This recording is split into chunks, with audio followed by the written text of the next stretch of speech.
la lisière d'un grand bois, vivent un bûcheron et sa femme avec leurs 2 enfants, Hansel et Gretel. Ils sont si pauvres qu'ils ont à peine de quoi manger. Cette année, la famine règne dans tout le pays et le pain lui-même vient à manquer. Un soir, le père soupire. Comment allons-nous nourrir nos pauvres enfants? Nous n'avons presque plus rien à manger. J'ai une idée. Demain, nous irons dans la forêt comme d'habitude. Nous ferons un feu et nous dirons aux enfants de rester près du feu pendant que nous irons ramasser du bois. Le soir venu, nous rentrerons sans eux et nous en serons débarrassés.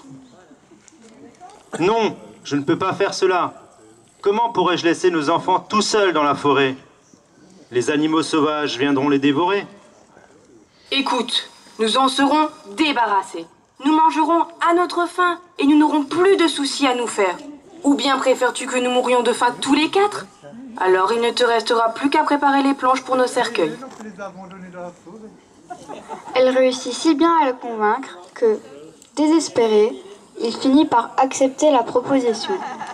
Hansel a entendu toute la conversation et dit à Gretel: Gretel, c'est fini pour nous. Nos parents veulent nous abandonner dans la forêt. Quoi? Nos parents veulent nous abandonner dans la forêt? Qu'allons-nous devenir? J'ai peur, Hansel. Ne pleure pas, Gretel. Je vais réfléchir et trouver une solution avant le matin. En attendant, dormons. Au milieu de la nuit, Hansel se lève et, doucement, sort de la chaumière.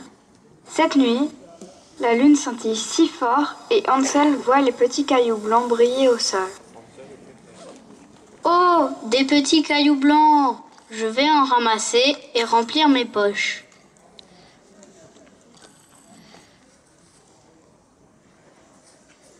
Puis, il rentre et se recouche sans faire de bruit. Le lendemain, très tôt, la mère houspille les enfants. Debout, mauvaise troupe. Nous allons dans la forêt ramasser du bois. Voici un morceau de pain pour chacun. C'est votre repas de midi. Je n'ai rien d'autre. Puis, toute la famille se met en route. Hansel ferme la marche et, de temps en temps, il prend un petit caillou blanc dans la poche et le jette derrière lui sur le chemin. Au bout de quelque temps, Hansel se retourne et regarde en direction de la maison, sans s'arrêter de semer des cailloux. Le père l'a remarqué. Que regardes-tu, Hansel? Pourquoi restes-tu toujours en arrière? Fais attention à toi et n'oublie pas de marcher. Je regarde l'oiseau blanc qui est perché là-haut sur le toit et je lui dis au revoir. Fou que tu es. Ce n'est pas un oiseau. C'est le reflet du soleil sur la cheminée. Quand ils arrivent au milieu de la forêt, le père dit: Maintenant, les enfants, nous allons ramasser du bois. Je vais vous faire un grand feu pour que vous n'ayez pas froid. Vous resterez là. Et ce soir, nous viendrons vous chercher. Toute la journée, les enfants restent près du feu. À midi, ils mangent leur pain dur en espérant que les parents vont revenir. Et comme ils sont là depuis des heures, ils finissent par s'endormir de fatigue. Au milieu de la nuit, Gretel se réveille. Nos parents ne sont pas revenus. Hansel, comment allons-nous faire pour sortir de la forêt? Ne t'inquiète pas, Gretel. Viens voir. J'ai semé des petits cailloux blancs sur la route. Il suffit de les suivre et nous retrouvons facilement le chemin de la maison. Les enfants marchent pendant plusieurs heures. Et à l'aube, ils arrivent à la maison des parents. La mère ouvre la porte et dit: Ah, vous voilà, paresseux. Pourquoi avez-vous dormi si longtemps? Nous avons cru que vous ne vouliez plus rentrer. Laisse-les entrer. Venez, mes enfants. Je suis si content que vous soyez revenus. Je me suis fait tant de soucis. Peu de temps après, les enfants entendent à nouveau la mère dire au père: Tout est à nouveau mangé. Il nous reste juste une demi-miche de pain. Après, nous n'aurons de nouveau plus rien à manger. Il faut se débarrasser de ces enfants. Demain, nous les mènerons plus loin dans la forêt pour qu'ils ne puissent plus retrouver leur chemin. Le père a beau protester et dire qu'il valait mieux partager le dernier morceau de pain, la femme ne veut rien entendre. Elle l'accable de reproches et d'insultes. Pendant ce temps, les enfants écoutent la conversation des parents. Dès que ces derniers sont endormis, Hansel se lève pour ramasser à nouveau des petits cailloux blancs. Mais la mère a fermé la porte.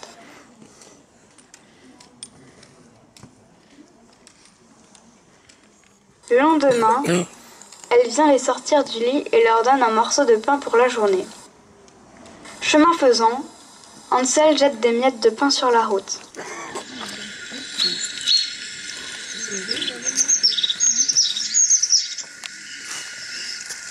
Arrivé dans la forêt, le père fait un grand feu pour qu'il n'ait pas froid et la mère dit : Restez là, nous allons plus loin couper du bois. Ce soir, quand nous aurons fini, nous viendrons vous chercher. À midi, Gretel partage son pain avec son frère qui avait semé le sien sur le chemin. Puis, fatigués, ils s'endorment en espérant le retour de leurs parents. Mais personne ne vient. Au milieu de la nuit, ils se réveillent et se lèvent pour rentrer comme la première fois. Mais les miettes de pain ont disparu. Les oiseaux les ont mangées. Alors, ils marchent dans la forêt, espérant tout de même retrouver le chemin de la maison. Au bout de 3 jours, ils arrivent près d'une petite maison. En s'approchant, ils voient qu'elle est faite de pain d'épices, les fenêtres de sucre et le toit de toutes sortes de gâteaux. Gretel se réjouit et dit : Hansel, nous allons nous régaler. Viens manger un morceau de la fenêtre. Moi, je vais manger un morceau du toit. Oh oui, j'ai si faim. Pendant qu'ils se régalent, une voix venant de l'intérieur se fait entendre.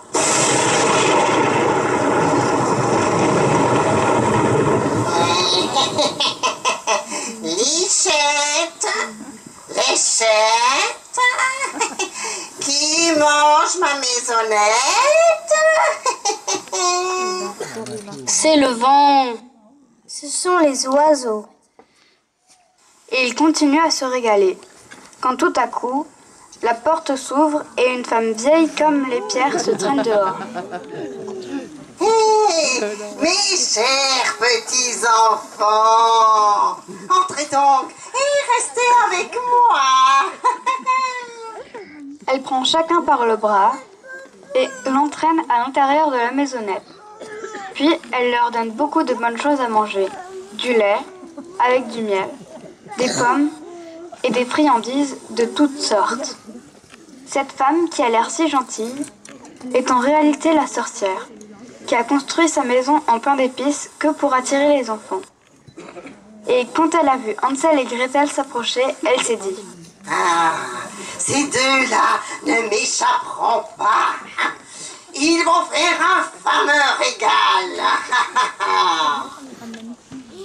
Le lendemain, elle enferme Hansel dans la petite écurie et dit à Gretel : Va préparer quelque chose de bon pour ton frère. Il faut que je l'engraisse. Et quand il sera bien gras, je le mangerai. Ainsi, tous les matins, la vieille sorcière vient voir Hansel.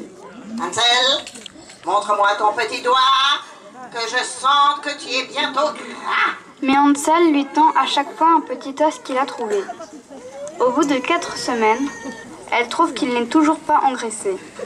Alors, elle s'impatiente et dit à Gretel : Que Hansel soit maigre ou gras, demain je le mangerai. Va prendre le chaudron d'eau et allume le feu. J'ai déjà allumé le four et pétri la pâte pour le pain. Va donc voir si le four est assez chaud. Allez, grimpe dedans. Gretel a deviné. La sorcière veut la faire rôtir dans le four. Je ne sais pas comment m'y prendre pour entrer dans le four. Quelle loi stupide! L'ouverture est pourtant assez grande. Je vais te montrer. La sorcière s'approche et met la tête dans le four. À ce moment, Gretel lui donne un grand coup et la sorcière tombe dans le four. Vite, elle referme la portière et la vieille commence à rôtir en hurlant. Aïe, aïe, aïe, aïe, ouvre-moi! Mais ouvre-moi! Aïe, aïe, aïe. Mais Gretel n'écoute pas et court ouvrir la porte de l'écurie en criant de joie. Hansel, nous sommes délivrés. La vieille sorcière est morte. Puis, ils entrent dans la maison et là, ils découvrent des caisses pleines d'or et de pierres précieuses. Ils enfourrent dans les poches tant qu'ils peuvent avant de partir. Maintenant, partons. Mais comment allons-nous faire pour retrouver notre chemin? Sur le toit de la maisonnette se tient un oiseau blanc qui a entendu les enfants. Alors, il se met à voleter devant eux en pépiant pour les inviter à le suivre. Après quelques heures de marche, ils aperçoivent la maison des parents. Alors, ils se mettent à courir, se précipitent dans la maison et sautent au cou de leur père. Entre-temps, la mère était morte. Le père est resté tout seul en pensant à ses enfants. Il s'était fait beaucoup de soucis parce qu'il devait abandonner ses enfants dans la forêt. Hansel et Gretel, tout joyeux, vident alors leur poche de l'or et les pierres précieuses qu'ils avaient trouvées chez la sorcière. Depuis, ils vivent tous ensemble dans le bonheur des retrouvailles, car tous les soucis se sont envolés.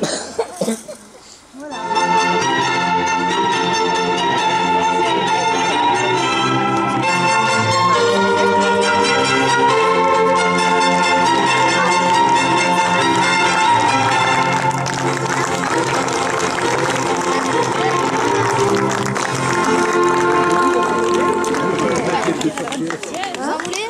Vas-y, prends-le.